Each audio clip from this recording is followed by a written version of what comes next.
Checking in live. Hey, welcome back to another Friday story time with yours truly. 1 year ago today, I was hiking the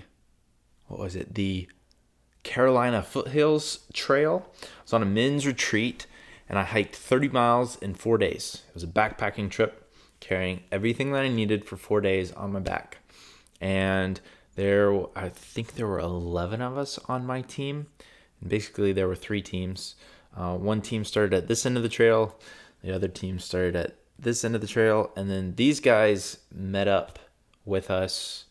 They didn't do any hiking. They just did some camping on Friday night. They met up wherever we all converged on the trail. And we just had a big, giant group gathering. And it was awesome. It was a memorable and humbling experience. It was a great opportunity to grow physically, mentally, and spiritually. It was a men's retreat, and this weekend I'm on the same trip all over again. So, if you're watching this right when it drops, I am out on a trail. Not the Carolina Foothill Trail, but I'm out on a trail somewhere in the wilderness doing something similar. And I'm pausing just to consider what growth or lessons or insights I may discover by the time that you're watching this video. Of course, there's no way of knowing what may come up for me, but up until Monday, I think it was Monday, I wasn't sure that I'd be able to go. And I wanted to go because I, of course, went last year, and it was an impactful time. I was able to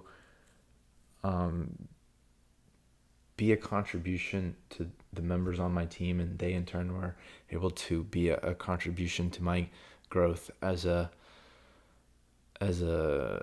man, a father, a leader, a business owner. So I'm really excited to see what comes of this trip. And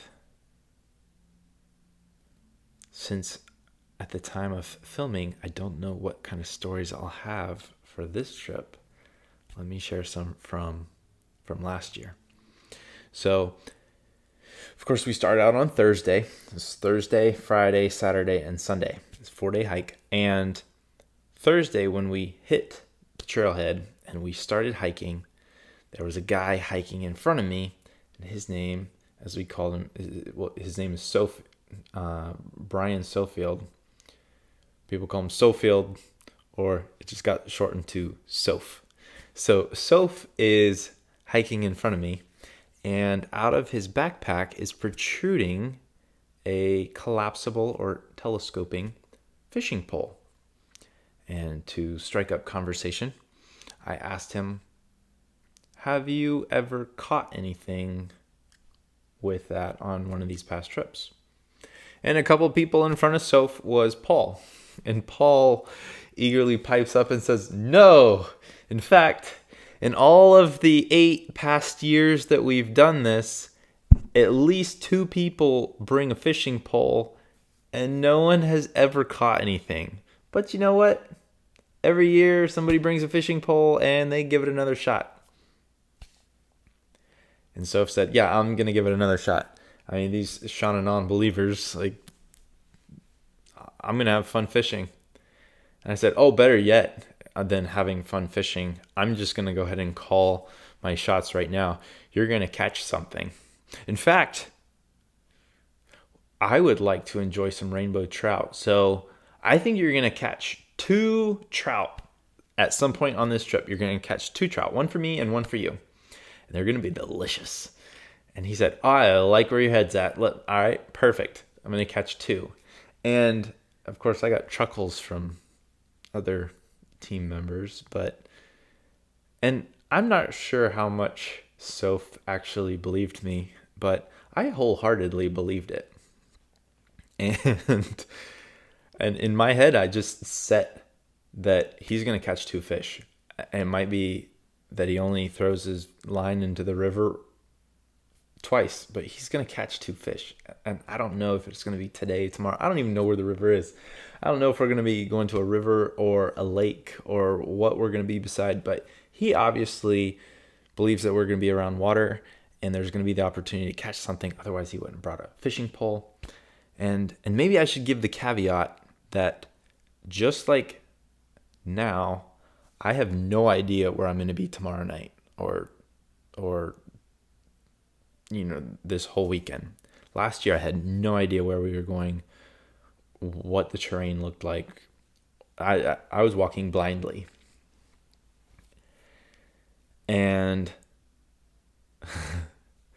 I just had it in my head, he's going to catch 2 trout.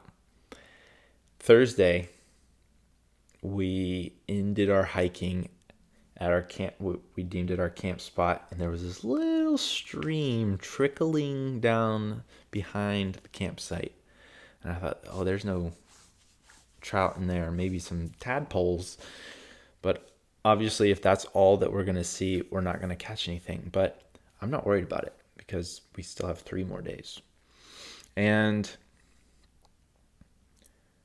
we set up camp there. We had an enjoyable and community building evening. Built a fire, had some dinner, and hung out, sang some worship songs, and did a devotional, and then we went to bed. Friday was a full day of hiking, and Friday we found a river. And Friday I got into the river, and it was cold, and it was refreshing, and it was beautiful. Clear water, crisp, nice sand beaches, but I didn't see any fish. And Soph didn't pull out his fishing pole, or at least I did not see him pull it out or try to go fishing. But we had a full day of hiking along the river, and it was absolutely serene. And of course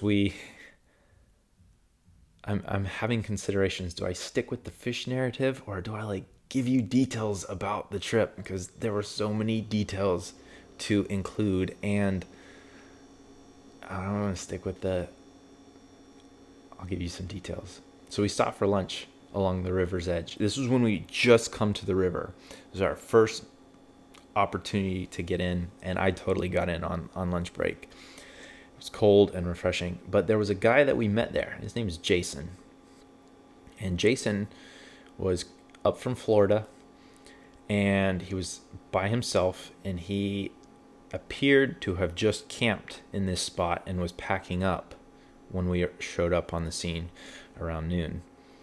And we were sitting there eating lunch, and I believe I said hello to him, Travis said hello, and Paul said hello.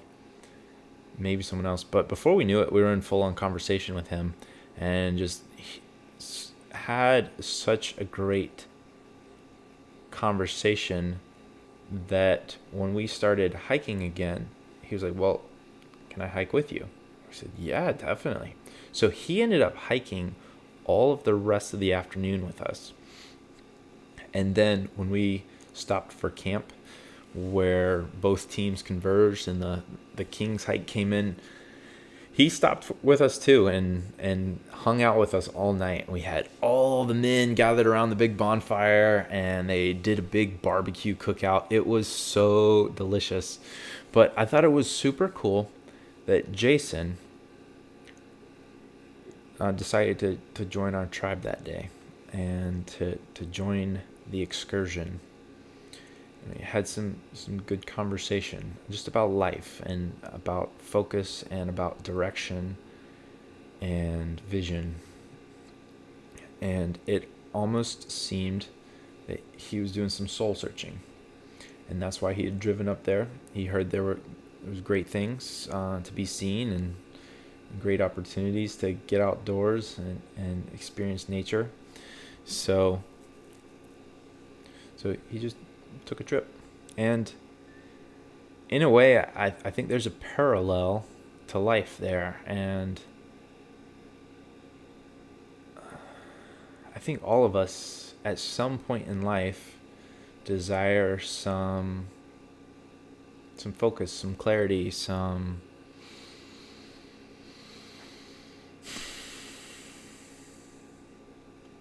perspective on life outside of how we normally do life. So, like in his case, he left his state. He wanted to change his scenery and see if he found some inspiration. And had he not taken the bold action of doing the uncomfortable thing, driving 2 states up and physically hauling 30-40 pound pack into the wilderness and then setting up camp by himself alone, he would not have met us, and we would not have met him. And I would say I was just as inspired by him as he was by us. So there was that mutual relationship built there. And I ended up hiking with him a good bit of the way. And I really enjoyed the conversation and the interaction. And I thought it was neat that he chose to hang out with a group of men from church, even though he was not a church goer or necessarily wanting anything to do with church. And I'm not here to talk about religion or church, but I just thought it was cool that he was stepping outside of all of his comfort zones. And that really impacted me. And it gave way to new opportunity. And I was just really appreciative of that. That's a story within the story. Another story within the story would be that when we all did show up to camp on that Friday night, of course, there was a huge grill that got towed in behind a truck, and it had all this delicious barbecue meat on it, and it smelled so good, and we were all so hungry from living on granola bars and dried fruit for the last 2 days that we were all very eager to eat dinner. And, well, how do you decide who goes first? Out of 30, 40 men, how do you decide who goes first? Well, Jason's going first for sure. That was decided. Jason goes first. But then after that, who goes first? And so they said, well, as is tradition, we got to have some sort of contest or some sort of game or something that you got to win to go first. So it's got to be quick. And I will link the video to last year's trip at the end here. And then at the end of that video is actual footage of what I'm about to share. But we decided a dance-off was in order. And so, well, who do we have compete in the dance-off other than the 2 team captains or the 2 team leaders? So here we got Wojo and Travis that go up against each other in a dance-off. And that was an entertaining episode site. That was an event. That was entertaining. So if you haven't already, go watch the video. I'll save the details for you to watch.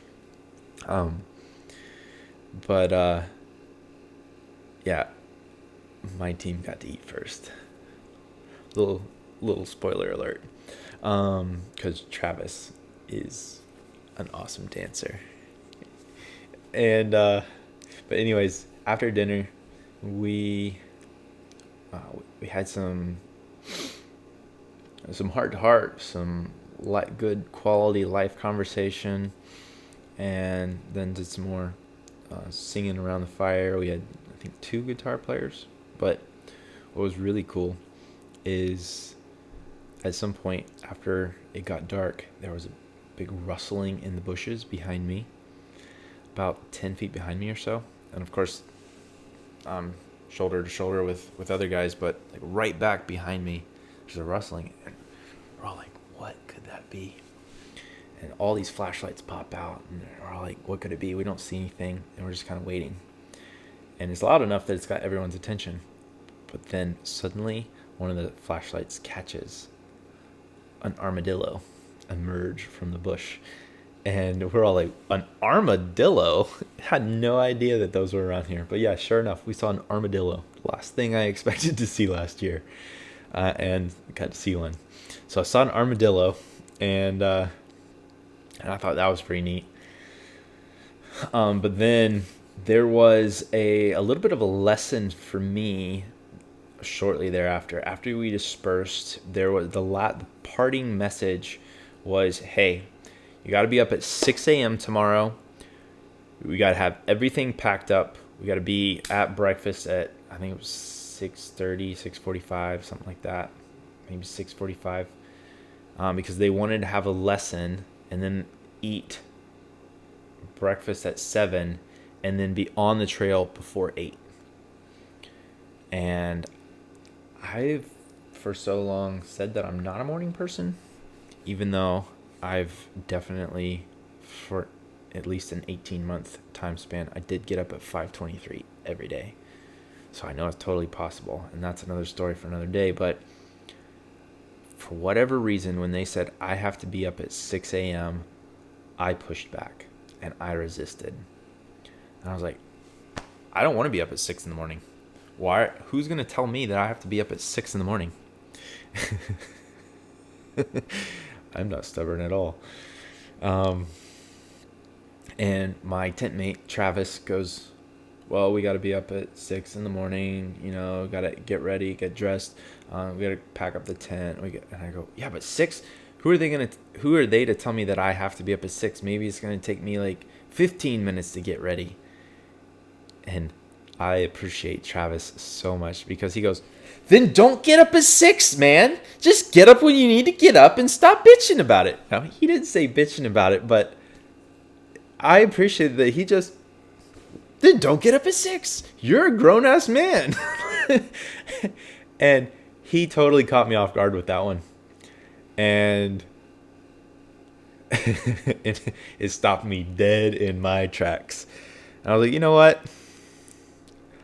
I don't know why I'm giving pushback on that, because I didn't organize this trip and I've followed blindly to this point in time, and I have no idea why I'm resisting 6 a.m.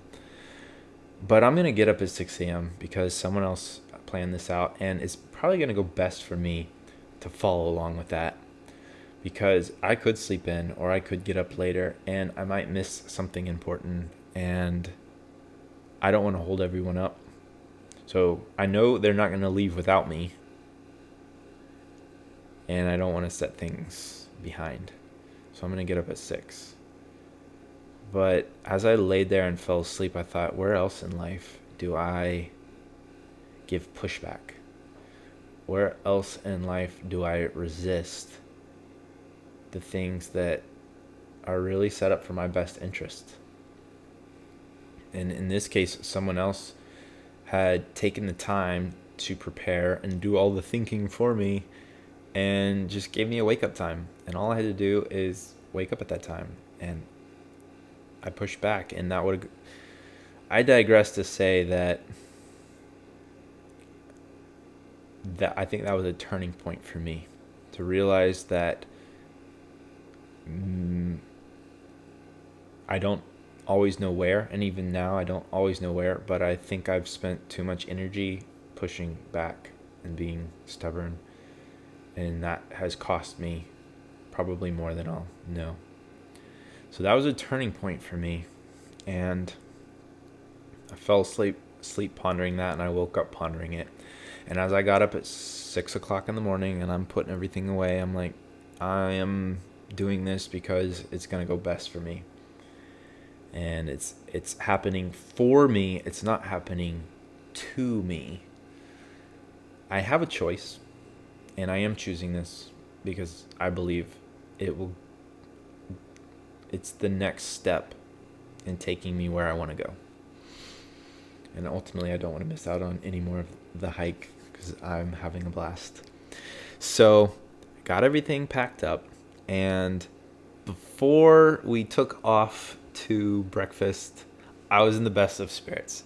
I was awake, I was energized, I was alive and well. The air was cool and crisp, and we were right there on the water.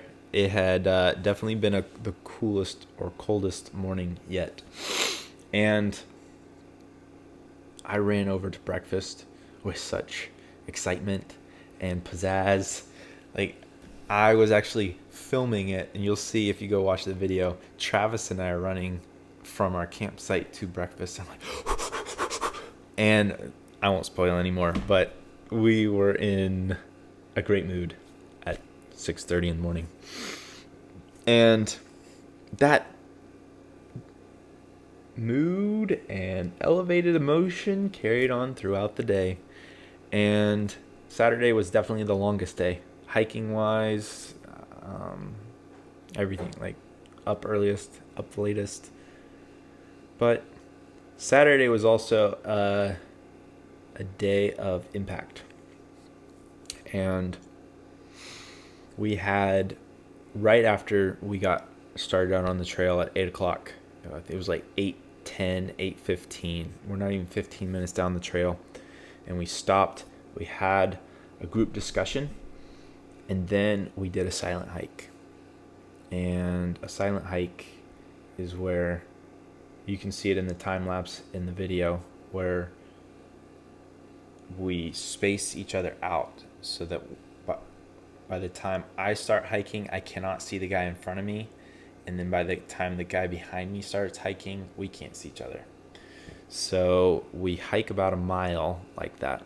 It's just me by myself in the woods hiking, as if I was out there by myself. And then at the end of the mile, the leader stops and we all catch back up and talk through what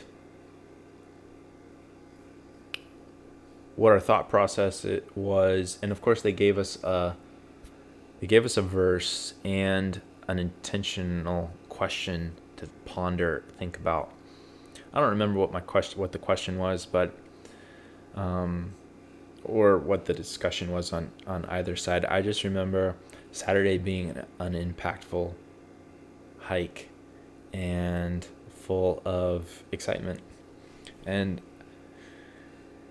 it was also the most trying because there was a lot of steep hill to climb and descend and climb and descend and climb. And you get the picture.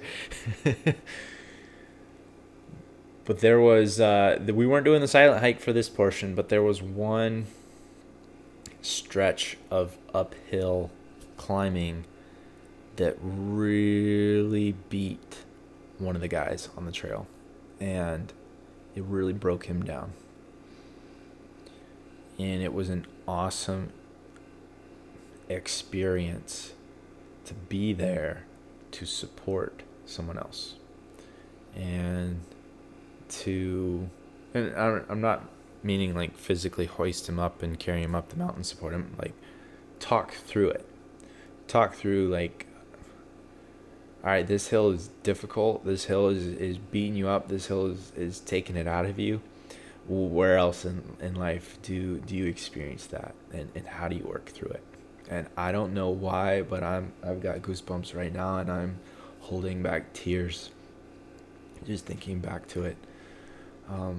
I don't even remember all the conversation. I just remember the impact that moment had on the whole group. And there were definitely some tears shed on the side of that mountain, and some relationships bonded, or some relationship bonding that took place. And he made it. It might not have been as enjoyable as he wanted it to be, but he definitely made it. And I think he was a much stronger man because of it, emotionally, spiritually, mentally, and physically maybe, but definitely definitely spiritually, emotionally, and mentally. And we hung out on the top of that mountain a little bit extra, and we took our time talking through some stuff. I don't want to say counseling or mentoring or coaching, but there was some heart-to-heart conversation. And that was, there was a lot of heart-to-heart conversation throughout the trip. That was, I think, the first where it had my full attention. And I don't normally shy away from in-depth conversation. I'm usually one to run toward it. And I've experienced, or at least I carry the story that most people in life are okay with a surface level, casual conversation. Most people want to talk about something that's easy to relate with, and so they pick things like the news or fashion or sports or hobbies. There's absolutely nothing wrong with that. But in all of those subjects of conversation, seldom is the subject of more in-depth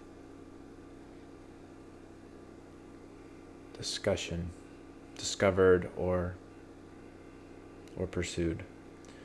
We ask, "How you doing?" And you probably said, "Good." But what would you say? What would you say if you asked somebody, "How you doing this morning?" and they said, "Man, let me tell you." Boom, boom, boom, boom. Like, my wife left me, my kid died, my car broke down, or I don't know, man. I've heard some crazy ones, and they're all eluding me at the moment, but that's okay. Like, I think you get the point. I think we get caught up too much in conversation that doesn't really inspire connection. Like, no, let me rephrase that. The conversation that most people engage in is in an effort to inspire connection. Definitely. But I think there's so much more. There's opportunity to have a more sincere relationship with people than to just connect on a surface level or in surface conversation. And it takes energy, it takes intention, and it takes time. And we all say we have a limited amount of that, or we're busy. And I think that's just a cover up. And so with this channel, I hope to inspire sincere sharing, like heart to heart. And I know over time it'll come, like for myself, is being authentic. I'm being authentic, but I mean, like, getting into nitty gritty detail that really has me pause from tearing up or crying, or like talking through things that are hard to talk through. And yeah, I just hope to inspire. And on that note, when we came down from the top of that mountain, we found a beautiful sandbar right below some rapids with a pretty deep little area to go wade into. So we stopped for lunch there. Nice sand beach. And we waded into the water. And Soph decided to pull out his fishing pole and give himself a shot at catching some fish. And it wasn't too long before he goes, "Guys, I caught one!" And of course, I was so excited. I was riding the same wave of excitement that he was on. I was like, "You caught one?"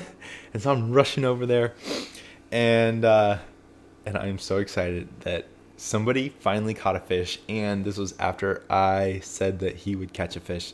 I patted him on the shoulder and I jokingly said, "Well done, buddy. One more." And now looking back, maybe I should have said 3, but within about 15 minutes, he had hooked his second rainbow trout. And people were patting us both on the back saying, "Well done. Well done." And I said, "Yeah, all you non-believers, I'm really excited to enjoy my trout tonight with Soph. Too bad you guys didn't believe it was possible." And nobody said much about that, except Soph was like, "Well, no, we'll share them up." I said, "Oh, of course we will. I'm just having fun. I'm excited that I set out with the intention that someone else was going to do something, and it happened. And that being intentional about it caused the thing to happen. And that would be a big message that I took away, or a big aha moment that I walked away with from that trip, is that being intentional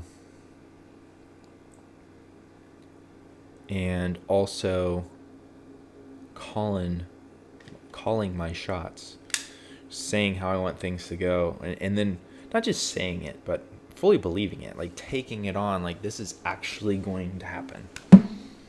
Not saying I wish it'll happen, not say I hope it will happen, not saying if it happens or maybe it will happen, but like saying as if I already know that it's happened. Just saying, no, he's gonna catch too. And believing it, knowing it, not knowing the how or the when, but just having no doubt. It's been really cool to take that little lesson from the side of the mountain and explore implementing that in a bigger way in my life since then. And I feel like that is a great ending point for today's video, because that sets up for how I have implemented that in other areas of my life. So, if you haven't already, I'm going to put the link to Men's Hike video down below. Go watch that next. And after this hike, I fully plan on making another video. So, thanks for hanging out. Thanks for checking in live, and have a great weekend. I look forward to seeing you all next Friday. Until then.